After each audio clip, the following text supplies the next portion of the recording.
Hey everybody, I'm Nico. And that makes me Kevo.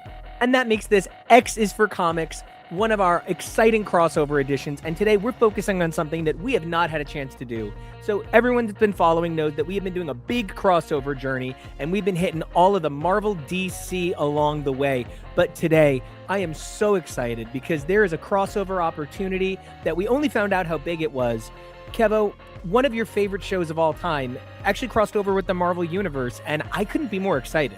Yeah, it's a really wonderful opportunity considering the strange journey that a lot of IPs have gone on in the time since Gargoyles went off the air. Marvel went bankrupt after that, and so the journey that they went on since then to becoming part of Disney, to being able to cross over with things like Gargoyles when they're owned by Disney, it's really interesting to see the sort of synergy that we are able to get after all of this time. I want to just explain what we're taking a look at today is kind of an unprecedented crossover event here. We're talking about the Gargoyles Fantastic Four crossover, which I was under the impression when we started this that it was one book, Marvel's Fantastic Four Gargoyles, which is available on Marvel Unlimited. But as Kevo did the homework and the deep dive and putting all of this together, he actually found that it goes a lot further than that. There's 3 parts to this. It kicked off with a Free Comic Book Day book.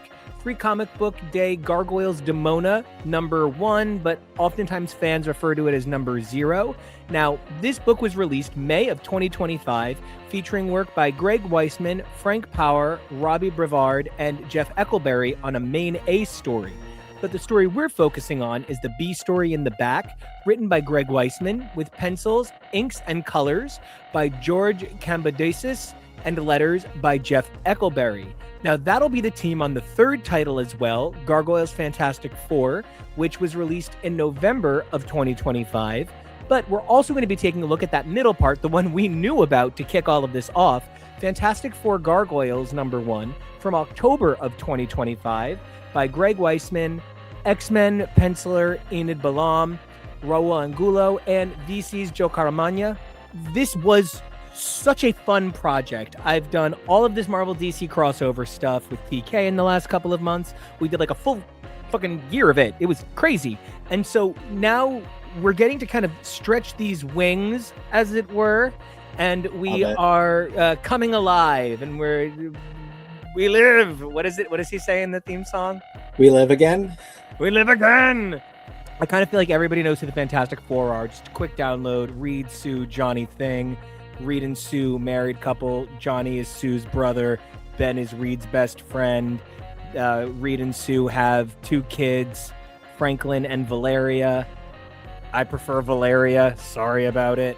It's a fun family of characters that goes through some crazy journeys. It's very big science, very challengers of big ideas. Additionally, we'll see appearances from Tony Stark. So that's Iron Man. If you're coming to this because you're a Gargoyles person, that's pretty much all you need to know to suffice it on the Fantastic Four and Marvel front. Kevo, I feel like there's a lot more to the Gargoyles side of things. So can I just try and guess here? The original cast, as it started in Awakening? Yes, 1994. That 5-part arc was Goliath, Lexington, Brooklyn, Hudson, Broadway, and my favorite, Bronx. Yes. There was also the evil Demona and the ravishing and sexy Elisa Maza, a no-nonsense cop who takes the streets of New York back from crime. Yes, she does. Okay, I feel like I didn't miss anybody. I want to just point out that like Broadway is broad. Okay, that's a little on the nose, but for the most part, it's kind of unbelievable how realized these characters are. Yeah, especially with how far this series has come. You named the original 5 of the Manhattan Clan, plus one of the antagonists from Gargoyles that appeared in this story. But there's a lot more faces, and some of them look very different. I think we could perhaps consider ourselves on almost season 5 of Gargoyles by this point, with how many story arcs have come out. things have changed, and I really wonder how a lot of different people will take this story, because I imagine you are going to get diehard Gargoyles fans who have been reading the Dynamite comics, which in fact have been dynamite. They've been very fun. The art is beautiful. You know, they've really pushed canon forward. And so I wonder if people are going to wonder why Brooklyn looks like this, who his wife is, why there's robot gargoyles. I don't know, but that is additional members of this clan that have really taken hold through the comics. And I think that's great. And I think that this is such an interesting jumping on point in so many different directions in that regard. If you come to this as a Gargoyles fan, this really makes you think about comics and Marvel, and perhaps checking those out if you got interested in comics through Gargoyles, perhaps trying new titles. That's something that we talk about a lot with our Marvel Cinematic Universe coverage, is we hope that it stokes people's curiosity to go try and check out other stories featuring these characters, perhaps even other stories by these writers. Greg Weisman is perhaps best known by some younger audiences as his through his work on that Spider-Man cartoon. We were already well into our 20s and doing other stuff, so we weren't quite in the age demo at the time, but I was really impressed and proud by the work that he did and how much people loved it. I want to just kind of track. There's like a 13 episode or so first season, and then there's like a 40 episode or something second season. 52. Oh God, that's a deck of cards. That's not a season. 65 is a regular animated series run, so that's really what they got right away. We did a episode on X's for Show on our YouTube channel for Gargoyles 30th, where we discuss everything about their history and the comics and how far they've come. And yeah, that's one of the things we talked about was the show itself, and that is the original run of the show, and then their third animated season that happened. And the premiere of that season was done by Greg Weisman, who then departed the series, and his first arc of the comic back when it was on SLG, he retold that story, right? Yes. There, it eventually came back through Dynamite, right? Yes. They managed to get out, I don't have the number in front of me, but like not a ton, I think not even 24 issues under slave labor, which was, you know, more than we could have hoped for at the time. When you and I were in college, it was still such a rocky road for stuff like that. Buffy season 8 and other shows following that trend really helped catapult that idea, but this was back still when it was in its wild days. You know, it was fun, but something that's interesting about Gargoyles is the creator, Greg Weisman, back from the 90s through to possibly today, as far as I know, he runs a site called Ask Greg, where he answers fan questions and has sort of been leaking plans for what he's wanted to do with the show ever since then. It's where we came to learn about many of these spin-off ideas that he had for the series, potentially, if they could have continued. He's actually gotten to now fulfill some of those plans. He wanted to do sort of a Suicide Squad spin-off called Bad Guys, and we got a 6-issue series of that back in the slave labor days. Well, and what's crazy is, if I'm not mistaken, we got a 4-issue series of that back in the SLG days, and then they released a digest-sized trade with the 2 unreleased but solicited and canceled issues. So Gargoyles, this is full-on Beyonce, Kelly, and Michelle. This is Survivors. This is 100% these characters could show up on Traders. I would also equate it to the DVD release episodes of Firefly back when that was canceled, and some of those episodes were first shown on the DVD release of season 1. Pick a better show. Say Epitaph 1 on Dollhouse. Thank you. Thank you for that. That's wonderful. Dark Ages 2, here in the Dynamite era, got a little spin-off miniseries that was really cool. Time Dancer is an element of Brooklyn's backstory that has sort of been woven into the main narrative without having really gotten a chance to get a full spin-off to tell its story. But it's about that character traveling through time for, I think, about 40 years and then coming back 10 seconds later with a wife and a kid and a baby on the way. And now he is Goliath's second in command. And that's something that I really, especially in this story, I am a little behind on the comics. It's been so haphazard that they've come out over 20 years. So that's thrown my brain. But something that I really noted coming to this story, having not read the comics in a little while, is seeing how much Brooklyn is being treated as a second in command by Goliath and a confidant. And I think that's really cool. I love these characters. I've loved them since we were 9 years old.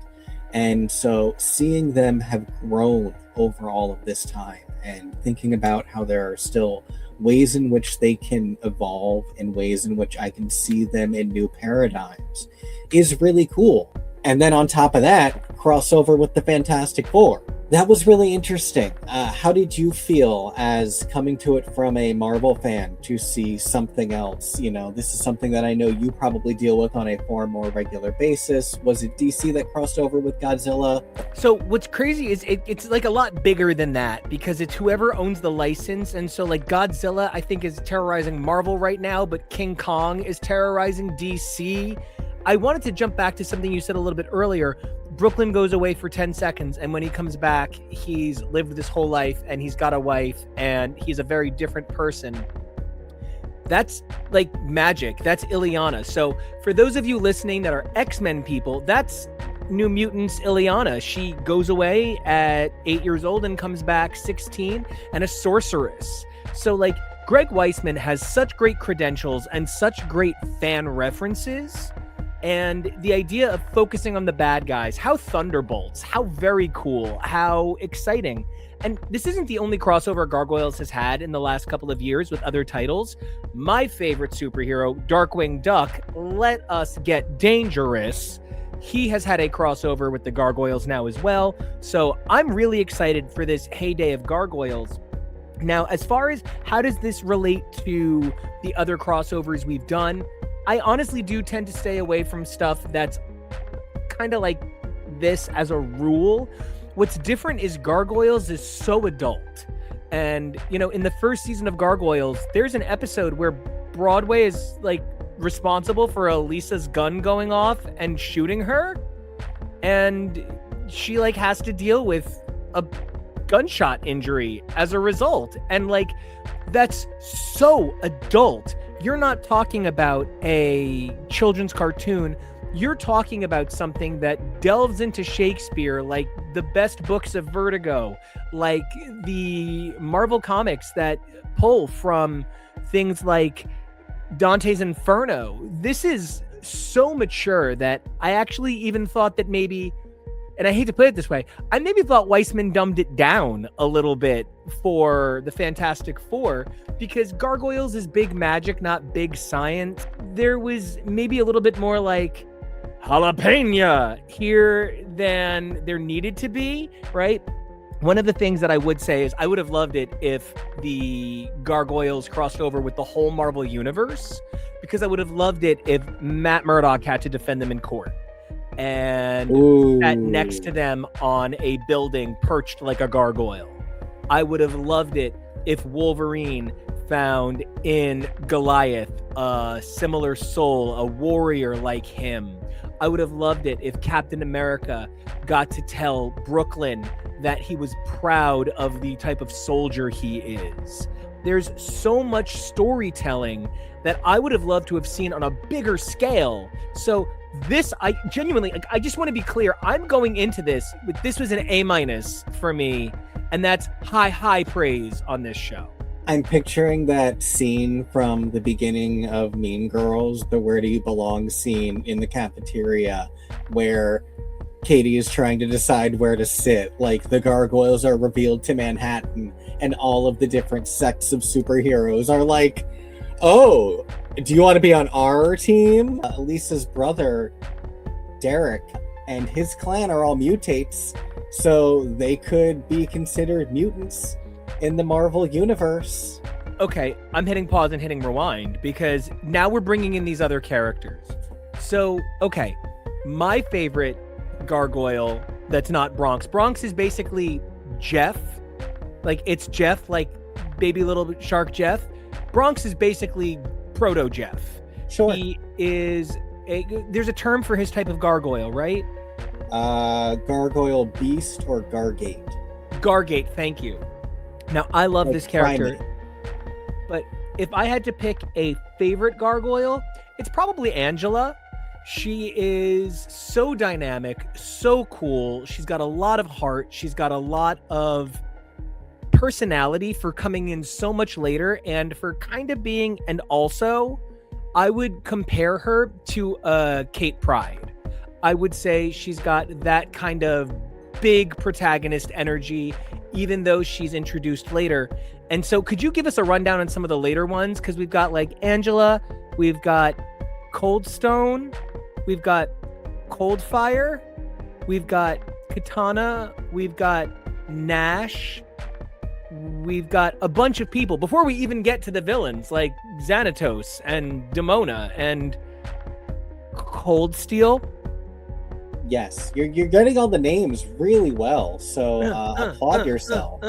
Brooklyn's mate from feudal Japan is a gargoyle named Katana. Don't forget, all the gargoyles have weird names because in most gargoyle cultures, especially ancient ones, they didn't have names. So that's why ours are named after streets, and probably why his wife is named after a sword, and why their child is named after, there was a panel that shows a few of the potential jumps in Time Dancer that illustrates that their child is named after the aircraft carrier USS Nashville, and they spell it in their dialogue with a G, not an N. They spell it Nash like the verb Nash instead of Nash for Nashville, which is what his name is, and not the place, an aircraft carrier. So that is Brooklyn's little plan on himself. Angela is someone who many hopefully will remember from the cartoon because she's introduced, again, because season 2 is 52 episodes, like halfway through the series. That is Goliath and Demona's daughter. Cold Stone and Cold Fire are a weirder one. Toward the end of season 1 of Gargoyles, they introduced Cold Stone, who is made out of stone remnants of dead gargoyles along with robot parts, but he's sort of a crazy Frankenstein monster when he first wakes up.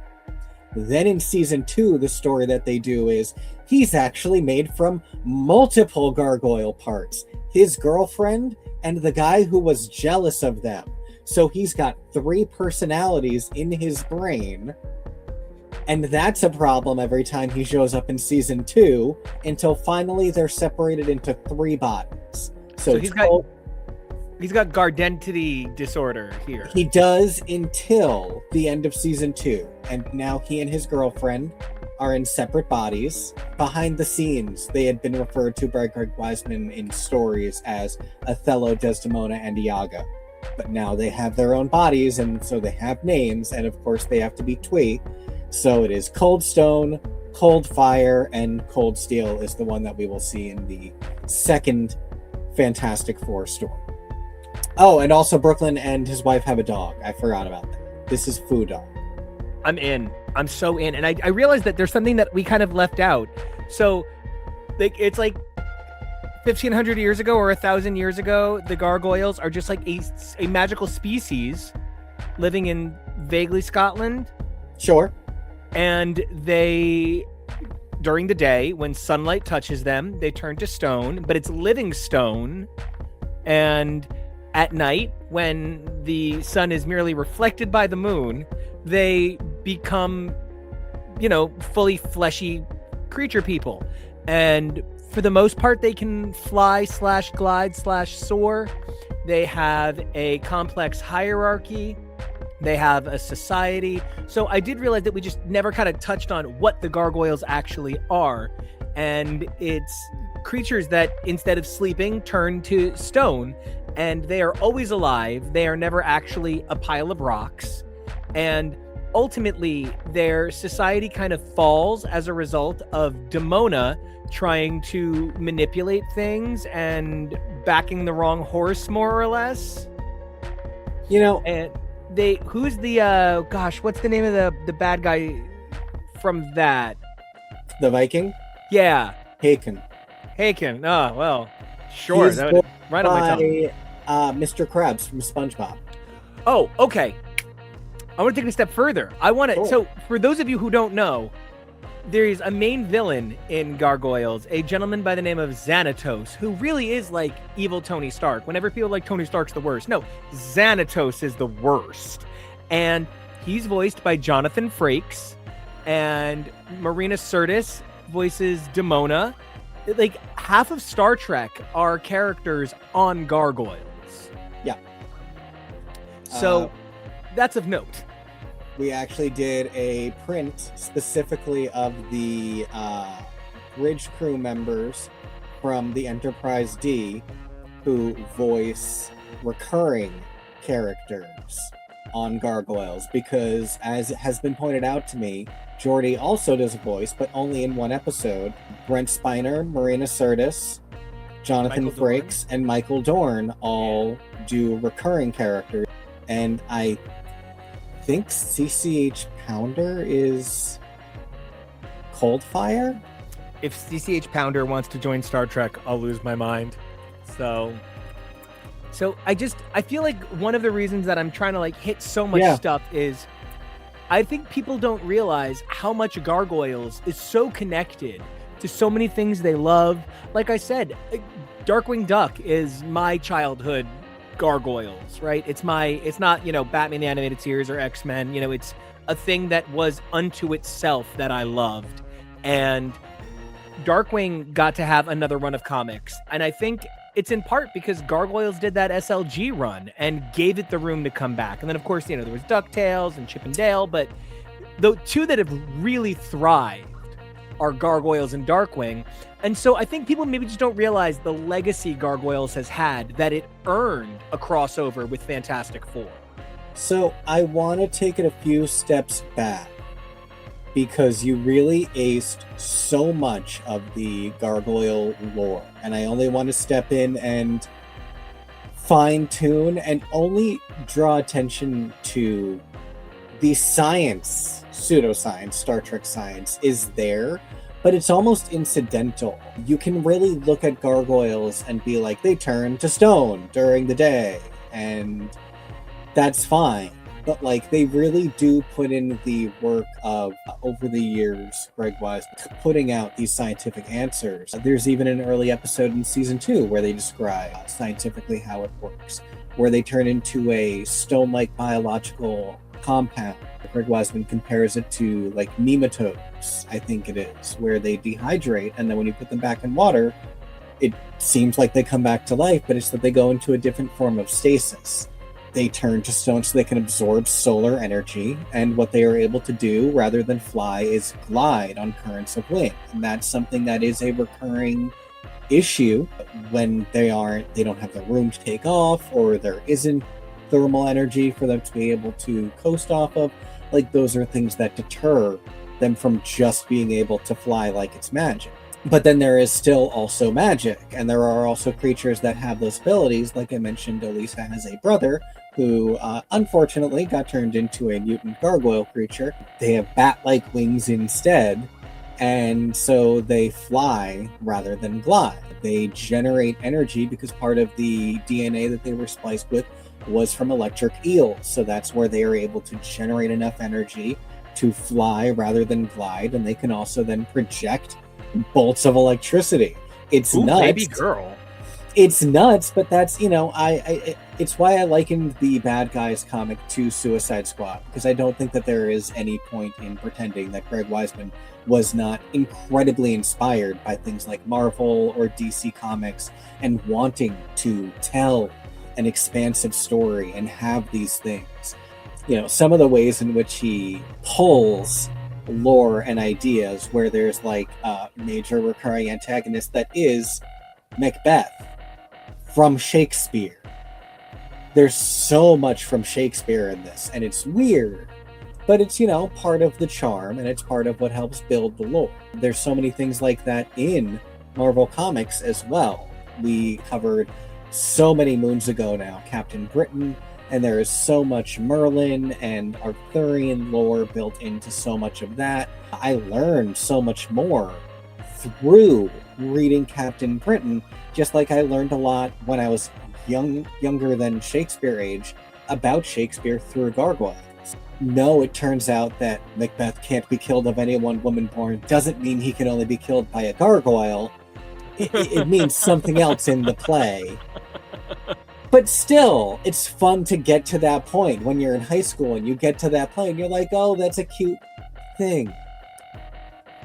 I genuinely love this deep dive into Gargoyles, because when Marvel announced this crossover, I was excited and nervous, and it definitely felt like a song cue, because the whole thing going on here is that you're trying to blend two worlds that don't share a lot of rules.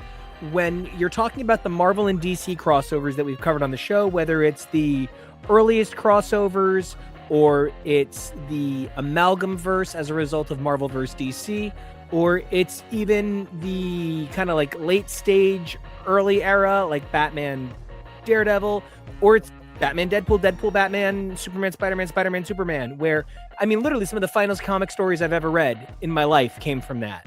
The Grant Morrison Batman, Deadpool, incredible. The Chip Zdarsky Wonder Woman, Captain America brought me to tears. And the best story in all of it, Jane Foster's Thor teaming up with Wonder Woman.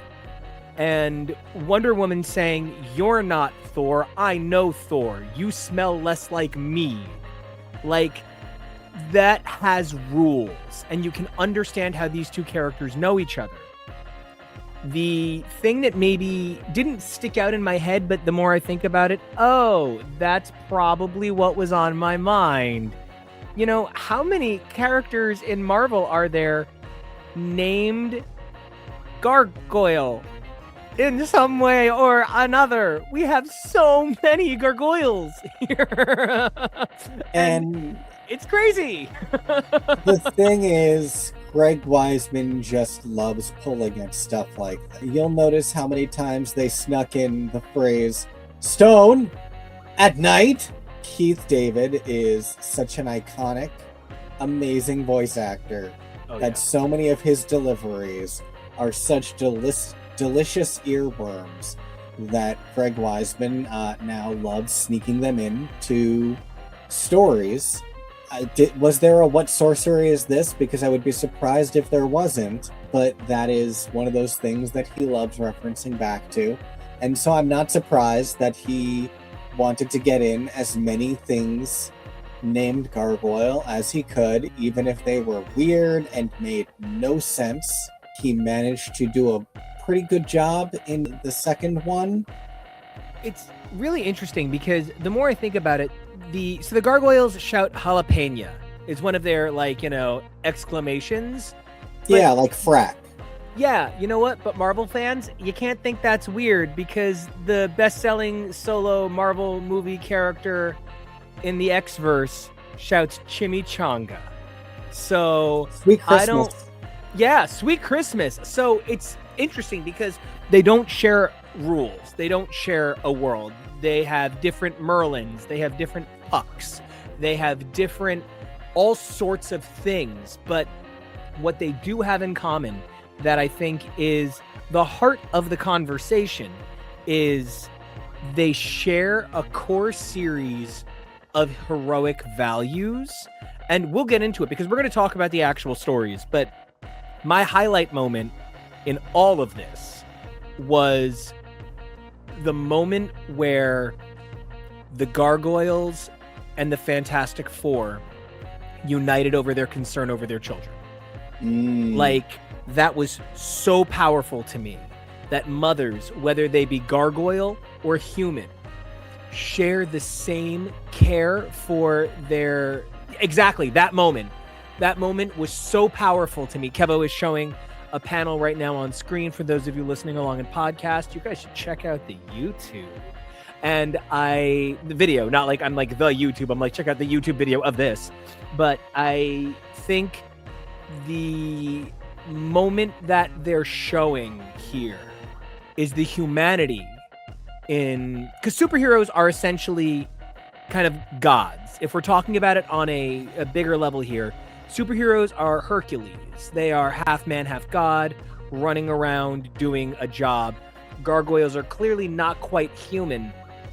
What's being achieved here is an understanding of a code of justice, a need to do well by your family, and for everything that these books provided, I was so glad to see that Greg Weisman showed an equal respect for Fantastic Four as he did for Gargoyles. Really, you can't ask for somebody to come in and work on something you care about and do such a good job the way he did. It really made me very excited to see if more could come from this. Yeah, and I think the only thing I would want more is to see them interact with other characters. Like you said, I think the Fantastic Four was a fantastic first choice because of the core shared theme of family. Yeah. I think that was a really cool thing, and it really helped with the fact that they are both larger ensembles with that theme that ties them together. I would be interested to see how they would do with a different team, especially with there being so many great Manhattan-based heroes. I love that. And I'd love to use that as a point to kind of translate over into Gargoyles Demona, the Free Comic Book Day story. I want to praise the storytelling of this opening. Oh my gosh, with next to no dialogue, that first 4 or 5 pages hits so good, so hard. You get a sense of superhero versus supervillain right away. There is something so engaging about seeing Demona achieve this thing she's looking to get. She wants this shield, and she is fighting for it. There is so much valuable storytelling in this part that has nothing to do with the crossover, unfortunately. The first 12, 13 pages of this Free Comic Book Day story are part of Demona's book. It's just the epilogue that sets up the Fantastic Four book. But I really want to say, this made me want to go out and read Demona's title. This made me say, dang, that's good. Yeah, and Greg is someone who does not like to waste a drop of story time, and he loves to put a lot of things in it. I was very surprised to see Antoinette, and she is the new female lead of the Dracon crime family after her brother Tony messed up for the last time. His time is over, and now it is time for his sister, who was revealed at the start of the Dynamite run, to take over. And I did not know that she and Demona are working together. So that is very interesting too. It's so interesting because the number of characters, like we haven't even touched on the pack. Xanatos has a wife, and she's got superpowers, and she's part of a team of basically cat people, but they're not really cat people. Oh my god, they're all different things. Like each one went in a different direction, whether it was become a cat person or get bioengineering or weird. Which, X-Men fans, that's Reavers for you, baby. Yeah. That is 1,000% a ton of X-Men villains. Donald Pierce started as a Lord Cardinal of the Hellfire Club and then became a fucking cyborg. So, these things happen, right? This opening story is so beautifully drawn. I think if I had anything negative to say about it, it's that some of the pages feel of a different color palette. There's a sort of sense of like, not, I wouldn't even say it feels like lighting changes. There's just some places where the color work doesn't feel quite as smooth as I would have hoped for. It's not a strike against it, especially because those pages don't matter.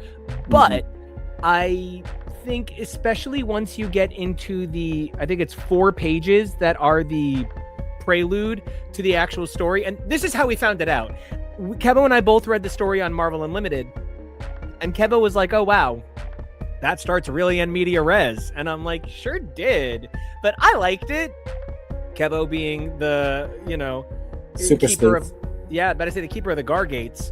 You came in here and you said, I'm going to round these boys up and I'm going to find out what's going on. And you found this other story. And that led us to another story. So I did find this 4 pages really beneficial. I just would have reprinted it in Fantastic Four Gargoyles. Yeah. This 4 pages, it is notably different. The visual color on it, the tonality on it, the line work, it feels like a different book. It does not feel part of the actual Marvel issue.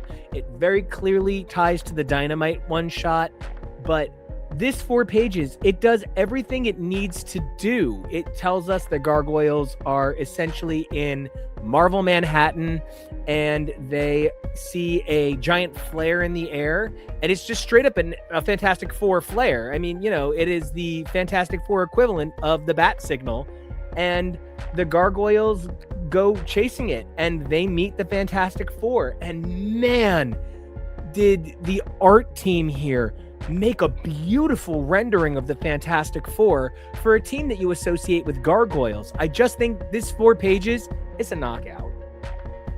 Yeah, and I really agree that at least a page or a panel to recreate this moment would have been nice, because it was jarring at the start of the actual issue, and that isn't great.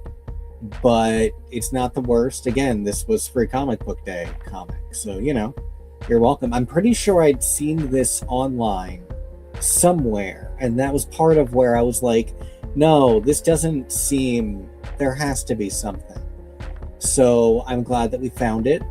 For fans who want people to be engaged by this, I'm trying to come at this from a perspective of, this is the one that's available on Marvel Unlimited.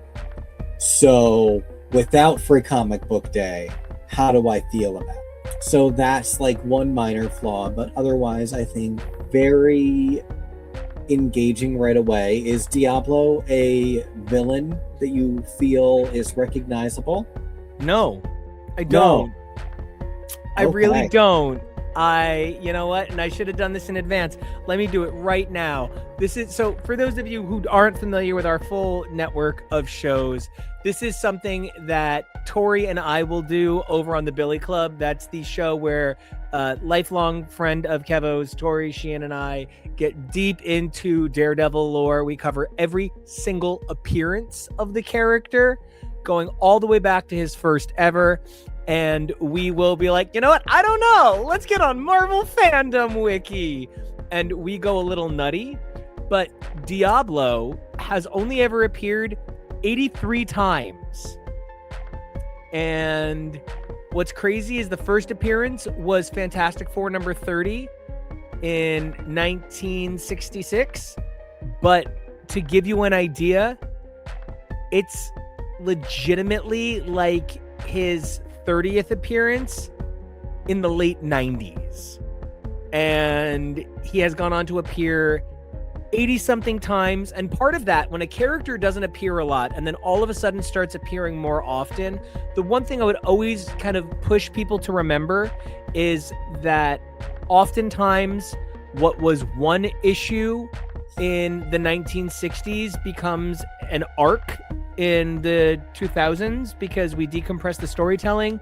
Most people who know Diablo probably know him from Marvel's Contest of Champions, a mobile game that takes up all of my time and money. I also think when you see things like that, you have to remember it was a very limited appearance back in the 60s, and then all the men who grew up to write the things that you watch today were influenced by that, and now they all want to use him. So that is regularly what happens. No shade. There are plenty of things that I would love to get my hands on, so I get it. But, that also sometimes can feel a little bit glaring when it is a character or an IP that doesn't really have a lot, and it comes up in a weird way like this. It's such a great use of this character, because something that this character Diablo is always looking for is immortality. He is always seeking to use his magic to have a greater life, a longer life. And the idea that he would torture a gargoyle child for it, yeah, not surprising. Honestly, especially because the Fantastic Four have a kid so early in canon. They are the receptacle of all child torture stories. So, yoicks, somebody call UNICEF. And on that note, immortality stories and the quest for immortality is a major recurring source of antagonistic threat on Gargoyles. So, yeah. I love knowing that. But can you talk to me, even if you only know Smackerel number 1, is this Angelica a character? Because, I used to get Demona and Angela, paralleled, because obviously demon angel, but then this is little angel. It's Angelica, so it's little angel one. Is she connected to our clan? Not biologically. This is one of those things that I need to catch up on for, but one of the things that I love this fandom for is that they are so devoted, and the information on her on Garg Wiki confirmed enough. This is not Demona's biological daughter, but I believe she is super sad that this little girl is gone. No matter what, she had to be dead by now, just even if she was an old lady, because this was, when was it? 10 something? Yeah, this is revealed to have taken place in Valencia in 1094. So she, without magic like Demona has, would just naturally be gone. So we might, without me knowing, we could even find out that she just died of old age, and Demona is completely nuts and will not care, and will probably still do a whole bunch of crazy stuff to bring this little gargoyle back. Now, I want to just point out that one of the things that I truly loved was this credits page. Fantastic Four Gargoyles, a brilliant scientist, Reed Richards, his best friend Ben Grimm, his wife Sue Richards, and her fiery younger brother Johnny Storm. Together they braved the unknown terrors of outer space and were changed by cosmic rays into something more than human. They became the Fantastic Four. Stone by day, warriors by night, Gargoyles once protected humanity, but after they were betrayed by the very people they swore to protect, they were frozen in stone for 1,000 years by a magic spell. When David Xanatos brought the stone gargoyles to Manhattan, the spell was broken and the gargoyles lived again to defend the night. And the title of this issue, I don't want to get choked up because it's too much, but both alike in dignity. There is no better way to express that. Greg Weisman really came into this project and said, I understand the fundamental core of both of these things. It's almost like he was working with the Fantastic Four in RGB, and he was working with Gargoyles in CMYK, and understood how to blend the two. He really knew that this was talking about the same thing, color. It was just being expressed in two different ways. They didn't waste time fighting. There was no stupid punch-out between Thing and Goliath. They quickly established that they are a team, that they are going to work together, and they have this plan.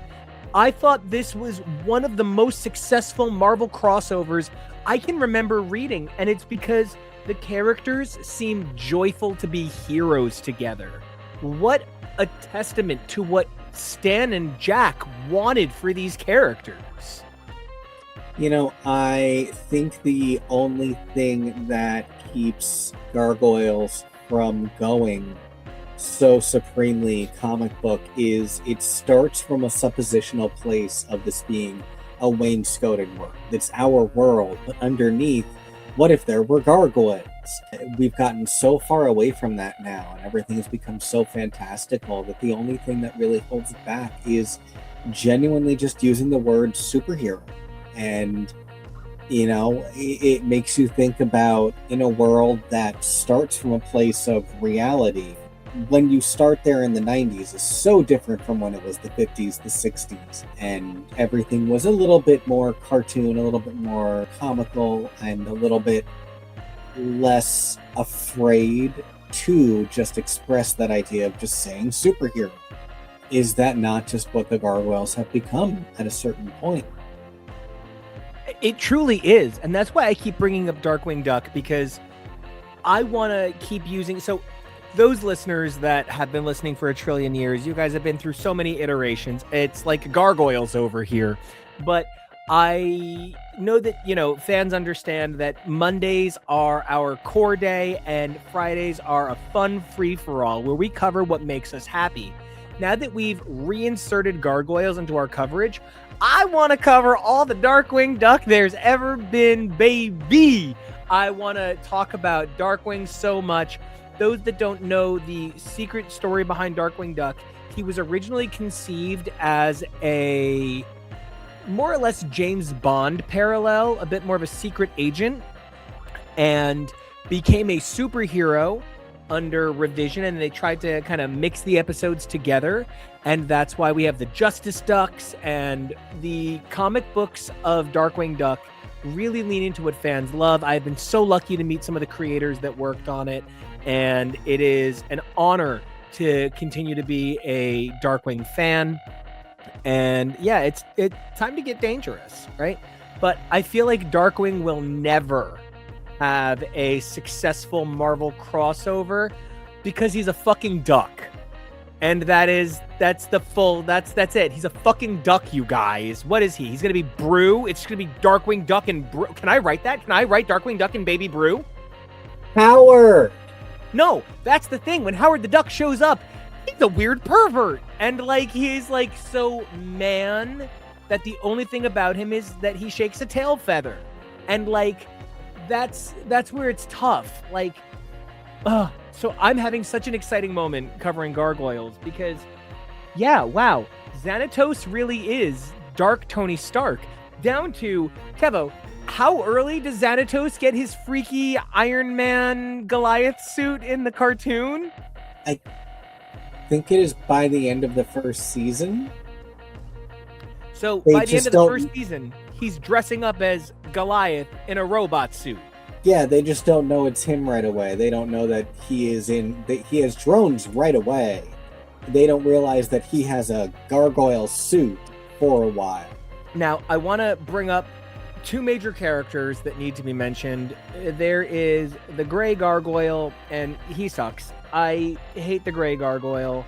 He is an annoying villain who turns people to stone by looking at them, and his name is Paul Duvall, and I could live without him. It's fine. This lady deserves it. She's a Karen. However, I love Kyle Richmond. The Gargoyle, he is dignified and regal and kind of handsome, and I kind of have a little crush on the Gargoyle. And so and it's really funny because you had said, wait, is this Etrigan? Like privately to me, knowing that it wasn't, right? Yeah. For those of you who aren't aware, Etrigan is my husband. I am madly in love with Etrigan. His human side could die. I don't care. But Etrigan, ooh, I really do. You know, it's come up on the show. It's not that I necessarily, you know, I don't like stone furry or something. It's that I often think the characters that we choose to assign non-human traits to display the most humanity. And for that, I love these characters. The actual story itself in this issue is pretty straightforward. It seems like Xanatos has decided to work with Diablo and uses his friendship with Tony Stark to try and get a leg up, while the Gargoyles are working together to find out why somebody is trying to kidnap Gargoyles. Turns out Diablo is working with Demona as well, kind of, but not really, to use Gargoyles to create immortality. And all together, because I want to say it's not that Demona's working with Diablo, but she's like lurking in the shadows, kind of, sorta. However, one of my all-time favorite Fantastic Four characters is in this, and I was really upset. Dragon Man is like one of my all-time favorite Fantastic Four characters of all time, and I was like, oh, he's getting treated so poorly. But then in the second issue, because I had said to Kevo, I'm a little upset about how Dragon Man is being treated. He actually has a really close relationship with Franklin and Valeria, and it's not being honored. And then we found the second issue, and in it, immediately Franklin and Valeria are like, you don't understand, we love this man, you have to treat him better. And like, and we fix him. Yeah, God, Greg Weisman really sat down and said, I am going to do such justice to the Marvel Universe. I can't even tell you, I don't get like this about crossovers. This really was one. Man, I had such a great time, and we're not even at the third part, which has one of my favorite nasty little men in it, Mole Man. So, the thing is, Demona, I just sort of glazed over it because there's no connecting point. She does kind of just show up and take Diablo down. There's no indication of how she was involved or where she came from. She wasn't involved in the scheme in any way. Xanatos' involvement in backing this is very Xanatos. You know, he, from season 1, is a very Machiavellian character. There's a trope on TV Tropes named after him, the Xanatos Gambit, where no matter what happens, you end up winning. In this case, he's kind of the Gargoyles' landlord, so until they decide to move out, there's not really much they can do to him as long as he doesn't actually kill anyone. Jonathan Frakes sitting somewhere, clicking his fingers together with excitement. A little more Thomas than William, but yeah. Oh, Boimler loved that. So, Riker. I really need to just stress, if you want, 52 pages of excellent Fantastic Four Gargoyles action. If you love either side of that, this was great. I'll agree with Kevo. Fantastic Four Gargoyles, the Marvel issue, is probably the high point, and I wonder if some of that is Enid Balam. Nobody does a bad job on the art in any of this. Enid Balam's art is so conversational. It's so immediately accessible. It's so honest and very Marvel House style that I connect with it visually immediately.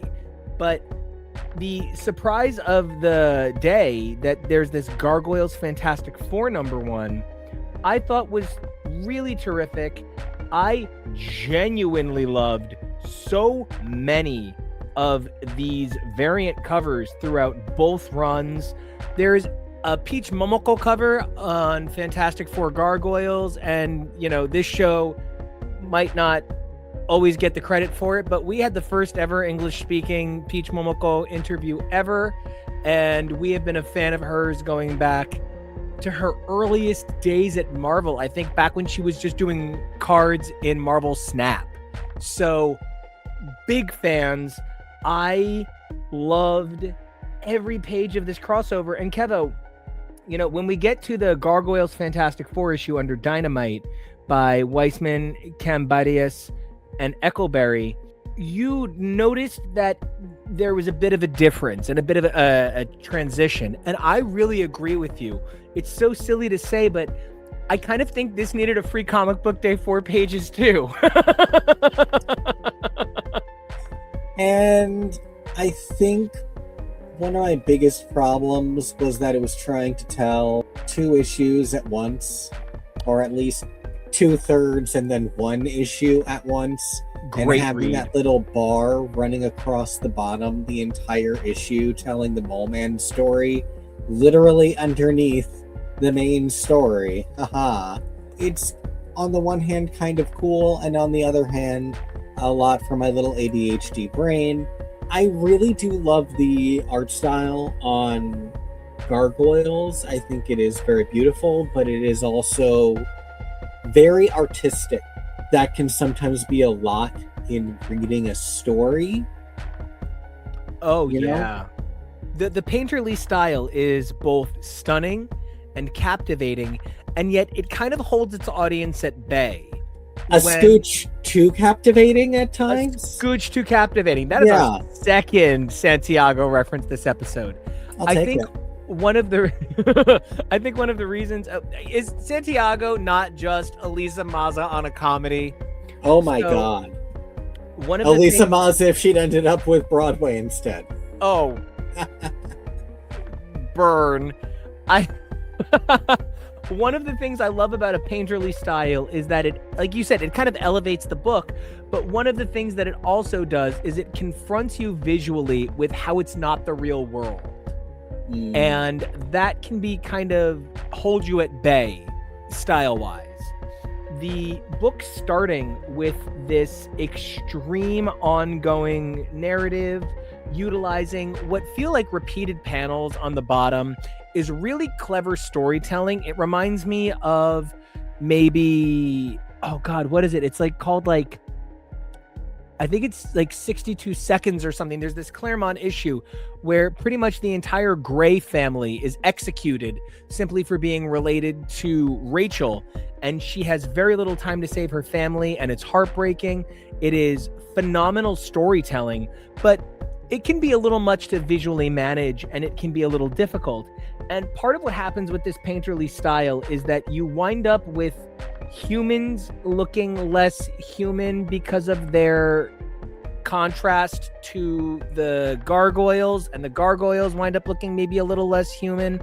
And it, I don't want to say makes you long for a Tim Bradstreet making everybody look like they're in a Calvin Klein ad with his painterly style, but you long for a little bit of that Alex Ross in there. One of the unbelievable things is how many absurd villains that Greg Weisman packed into this issue.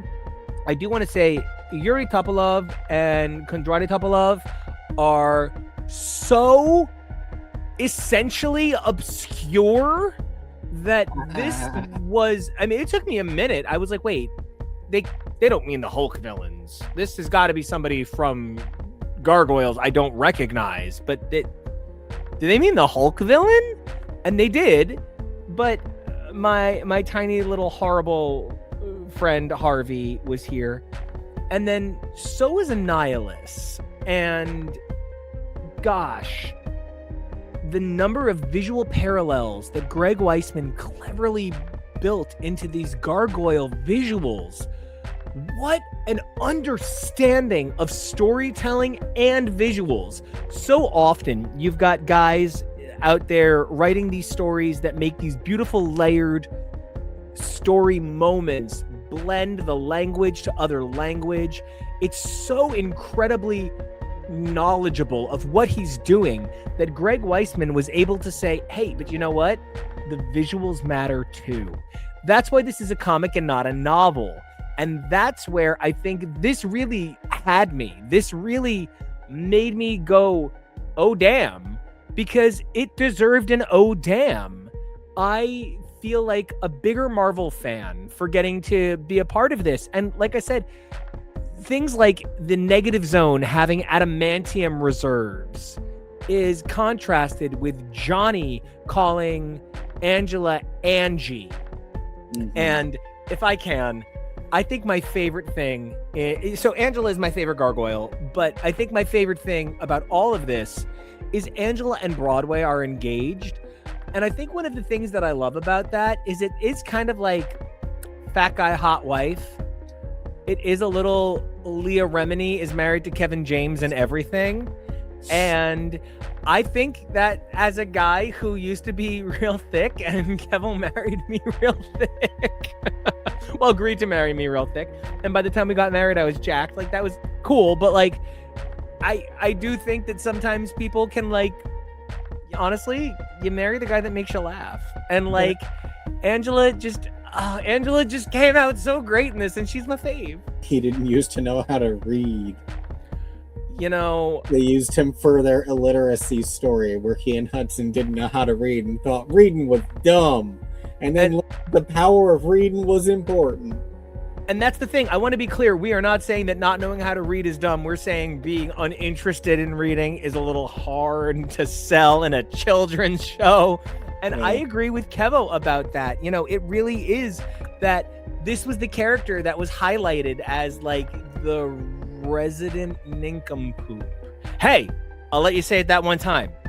And so I am so excited by how this actually ends in an anything can happen in the future kind of place. It's so exciting because we do get in its clobbering time. We see the Fantastic Four show their power and fight back, and the Gargoyles, of course, as incredible warriors coming together. Where the book really thrilled me and then pointed out how unthrilled I was. I hate how little Elisa was in this whole thing. Elisa Maza gets a couple of really great panels in the third one, and other than that, was there some reason they couldn't use her? Were they afraid people would think she looked too much like some other character or something? I wonder if we are going to see Elisa Maza start to run into the Mary Jane conundrum, where the world has now gotten so fantastical for her to be involved and have no enhancement. She has no magical enhancement. She has no cybernetic enhancement. I'm not saying she needs to become a cyborg, but like, she might need armor at some point. We live in a world where Xanatos has that. One of the members of the pack, like you mentioned, one of his weird upgrades is that he has armor made out of a gray goo nanobot symbiote, basically. Like, that is the comic book level world that we live in. And Elisa Maza is a wonderful, powerful, amazing, strong lady cop, but that's what she is in a world of fighting monsters and wizards and aliens. There's aliens in this universe. So I don't know. She might need a weapons upgrade or an armory upgrade or something that will help her keep up with everyone else. But that's something that I really loved about the DuckTales cartoon from the late 2010s, where it was a retelling of the original, and they recognized how far superhero storytelling had come, that they needed Webigail to be more of an adventurer. They needed Bentina Beakley to be more of an action figure. They needed everyone to be that a little bit more. Otherwise, it wasn't something that would sell as engaging to modern audiences. And that's really something that we need to be thinking about going forward. It's why a lot of people want an X-Men 97 Gargoyles cartoon. Well, first of all, where would that pick up from? Would it just retell the comics? No, I kind of would just want a reboot that takes in mind all of the lore and canon and history of Gargoyles to build this new version. But you kind of need to build up from scratch based on how much things have changed since the 90s. I think that's so understanding of what's going on, not just in comic media, but also animated media. I think one of the things that's such a struggle for me, you know, in our last bonus episode, I did a complete history of Marvel X-Men Cyber Comics. I did a complete history of Marvel X-Men Infinity Comics. And then I talked extensively about the current run of Marvel's X-Men Infinity Comic. And it is not any time. And it's not quite X-Men 97. And so what is it? It's tough to even place. And that made it feel less accessible for me. when you try so hard to make something feel accessible or feel connected, it can be really difficult to zero in on exactly what it's meant to be. For one of the things that I am really hoping is that we can get to a place where people say, I am precious about Gargoyles, but I don't need to be precious about Gargoyles canon. If you want me to sit out here in my Daredevil hat and my Daredevil shirt, I am being really excited about some law school acceptances. And thank you all so much for being a part of that journey. You need to accept that I am, as somebody who has read literally 800 issues of Daredevil, coming to the table saying, the show is cute, but the show, I think altogether, what am I at? I'm at, between every appearance he's had, I'm at 70 appearances of Daredevil on TV. Okay, even if you say that each appearance is 6 issues. Okay, so I'm at some couple hundred appearances of Daredevil, and that's real generous. I'm at half as much Daredevil, and it's diluted, and it's pulling from things I've already seen, and it's changing the lore. I think it's great. I love the show, so I'm actually not knocking it, but I'm saying we need to enter a place where people kind of let their obsessive relationship with canon go. We need to be flexibly competent, not savagely canon about it. And one of the places that I really love coming to Gargoyles, that, you know, I love that episode we did, as you pointed out, over on YouTube, and I love this episode, is Gargoyles reminds me that the best things about animation when you're a child are the magic you don't realize will change you as an adult. These stories will always be there. I can go back and watch that show. I can keep reading these comics. Nothing is going to change that. But something new could be exciting. There could be a drastic change in the story that is kind of vital, something that I think we could stand to see in Gargoyles. Frankly, Gargoyles are purposefully kind of multicultural. I could stand to see something about Gargoyle, not necessarily ethnicity, but culture, where they feel that maybe Goliath, as a big gargoyle of great stature and powerful wings, represents a certain cultural recognition that someone like Lexington, as a little dude in an off hue with less impressive wings, doesn't get as the automatic. When you look at Goliath, you go, well, that's a great big fucking man.